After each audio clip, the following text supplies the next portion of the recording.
कि जिस तरीके से अपने यहाँ पे व्रत होते हैं, क्योंकि मेवात में मुस्लिम समाज के लोग ज्यादा हैं, इसलिए 25 सितंबर को उनका रोजा है। इसलिए 25 की जगह 27 सितंबर को आदरणीय चौधरी देवीलाल जी का सम्मान दिवस मनाया जाएगा। पहली बात। दूसरा, जैसा कि आप सबको पता है, हर वर्ष आदरणीय अभय सिंह जी चौटाला हर हलके में जाके हलका वासियों को, प्रत्येक हरियाणा प्रदेश के सदस्य को स्वयं निमंत्रण देने का काम करते हैं। इस वर्ष भी आदरणीय अभय सिंह जी चौटाला आने वाली 10 तारीख को फतेहाबाद में 12:30 बजे सेठिया पैलेस में आएंगे। तो मेरा भी ये दायित्व बनता है कि मैं पूरे गांव-गांव जाके न्योता देने का काम करूं। तो आप सब लोग 10 तारीख के लिए सादर आमंत्रित हैं। आपके बिल्कुल नजदीक है और पूरे धांगड़ गांव से मैंने बड़े बुजुर्गों से, माताओं से, बहनों से, नौजवानों से खास करके ये गुजारिश है कि आप सब लोग फतेहाबाद पहुंच के चौधरी अभय सिंह जी चौटाला का हौसला बढ़ाने का काम करना। जहां मैं निमंत्रण के लिए आई हूं, वहां आप लोगों से अपनी बात भी करके जाऊंगी। पिछला विधानसभा चुनाव मैंने आप सब लोगों के बीच में लड़ा। किसी को ऐसे कोई शिकायत नहीं थी, लेकिन एक बात सबने कही कि बहन जी आप थोड़ा लेट आए हो। सारे ये कहते थे आप लेट आए हो।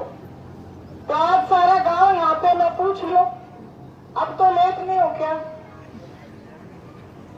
लेट हो तो बता देना, हाजिरी में कमी हो तो बता देना। पूरे साल और हाजिरी बढ़ा दूंगी, 2 साल है। आप जब तक ये नहीं कहते हो कि बहन जी बहुत आगे, तब तक मैं नहीं रुकोगे। ये बात मैंने इसलिए भी कही है कि पूरा साल तो मैं आपके बीच में जरूर हाजिर आपको मिलूंगी, लेकिन एक हाजिरी आप सब लोगों की 10 तारीख की, मेरी हाजिरी तो तभी मानी जाएगी जब आप सब लोग 10 तारीख को वहां पे पहुंचने का काम करोगे। आओगा सारा आइयो। देखो आज का जो माहौल है, आज जो 12 साल हो गए भारतीय जनता पार्टी हमारे सिर पे मुसल्लत है। 12 साल में ऐसा कोई वर्ग नहीं है जिसने डंडे नहीं खाए हो। किसान आंदोलन में किसानों ने डंडे खाए, आशा वर्करों ने डंडे खाए, आंगनवाड़ी की महिलाओं ने डंडे खाए, मास्टरों ने डंडे खाए, गांव के सरपंचों ने डंडे खाए। और अब तो हालात ऐसे हैं कि हमारे नौजवान बच्चे भी पिटे हैं।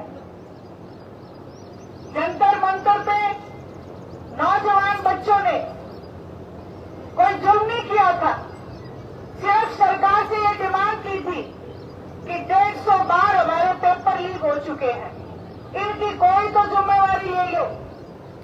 लेकिन देश के प्रधानमंत्री के काम पे जूं तक नहीं रेंग रही थी। बच्चों ने मजबूर होकर आंदोलन किया, पुलिस वालों ने हमारे बच्चों को पीटने का काम किया। और इतना ही नहीं, आरएसएस के लोगों ने पुलिस की वर्दी पहन के हमारी बेटियों को बालों से घसीटा, किसी को पांव से पकड़ के घसीटा, बेटियों के साथ भी अभद्र व्यवहार किया गया। अभी भी हमारे बच्चे आंदोलनरत हैं। कभी भर्तियां रद्द हो जाती हैं, कभी पेपर रद्द हो जाते हैं, नौकरियां नहीं मिलती। जब मैं ये सारी चीजें देख रही थी तो एक बात दिमाग में आ रही थी कि इस देश का लोकतंत्र और प्रजातंत्र खतरे में है। कांग्रेस के राज में घोषणा करके इमरजेंसी लागू हो गई थी, लेकिन आज अघोषित इमरजेंसी है, चाहे हम माने चाहे हम ना माने। आज हालात इस तरीके से बिगड़ चुके हैं कि अभी थोड़े दिन पहले वकील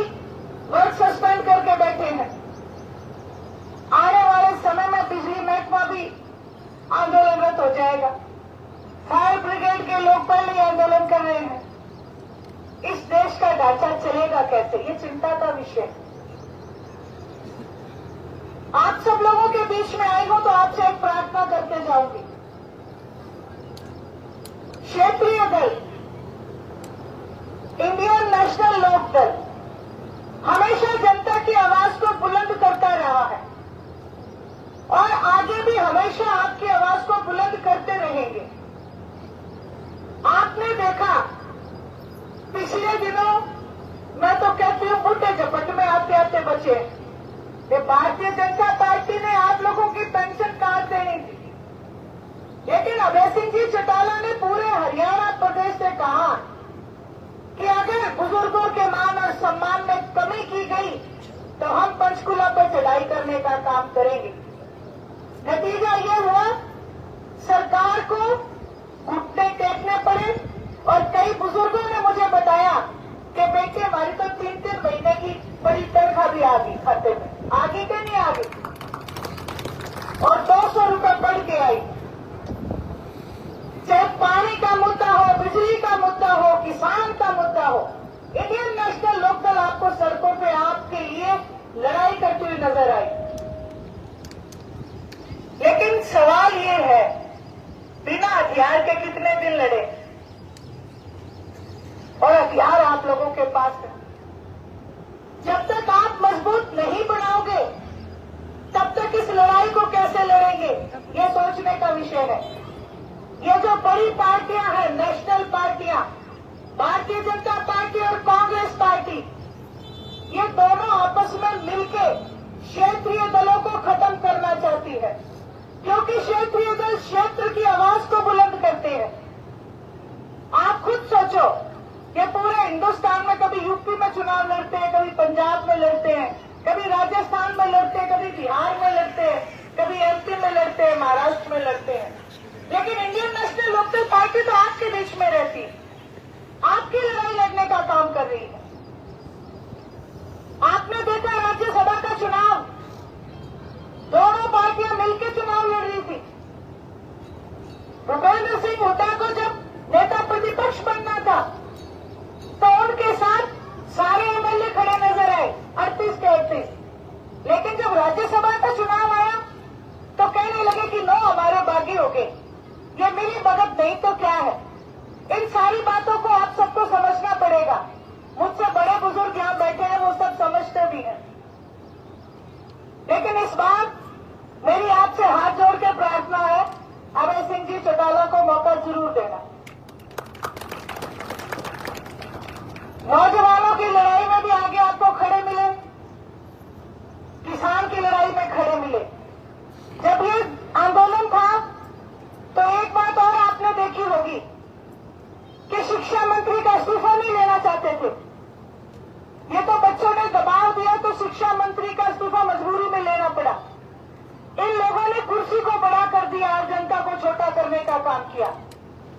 लेकिन इंडियन नेशनल लोक दल पार्टी का अगर आप इतिहास उठाओगे तो इस पार्टी के नेताओं ने हमेशा कुर्सी को छोटा समझा और जनता को बड़ा करने का काम किया। जिनके लिए जन्म दिवस के लिए मैं आपको न्योता देने आई हूं, आदरणीय चौधरी देवीलाल जी ने देश के प्रधानमंत्री की कुर्सी को भी आप लोगों के सामने छोटा करने का काम किया। इसी तरीके से अभय सिंह जी चौटाला ने किसान आंदोलन में किसान को बड़ा बनाया और कुर्सी को छोटा करने का काम किया। मेरी तो आपसे यही प्रार्थना है कि ये जो लोग कुर्सी के चक्कर में आप लोगों के बीच में आए, इनके साथ मत लगाना, इनको वोट मत देना। लेकिन जो जनता के लिए, जनता की आवाज उठाने के लिए, जनता की सेवा करने के लिए आपके बीच में आए, तो आप इनकी जरूर साथ खड़े होना। इसी में हमारे क्षेत्र का, गांव का भला हो सकता है। आपका एक वोट आपके बच्चे का भविष्य, आपके गांव का विकास, आपकी बेटी की सुरक्षा, आपके बड़े बुजुर्ग का मान और सम्मान आपके एक वोट से निर्धारित है। यही बातें आपसे कहने आई थी। एक बार पुनः आपसे प्रार्थना करती हूं कि आप सब लोग 10 तारीख को 12:30 बजे सेठिया पैलेस में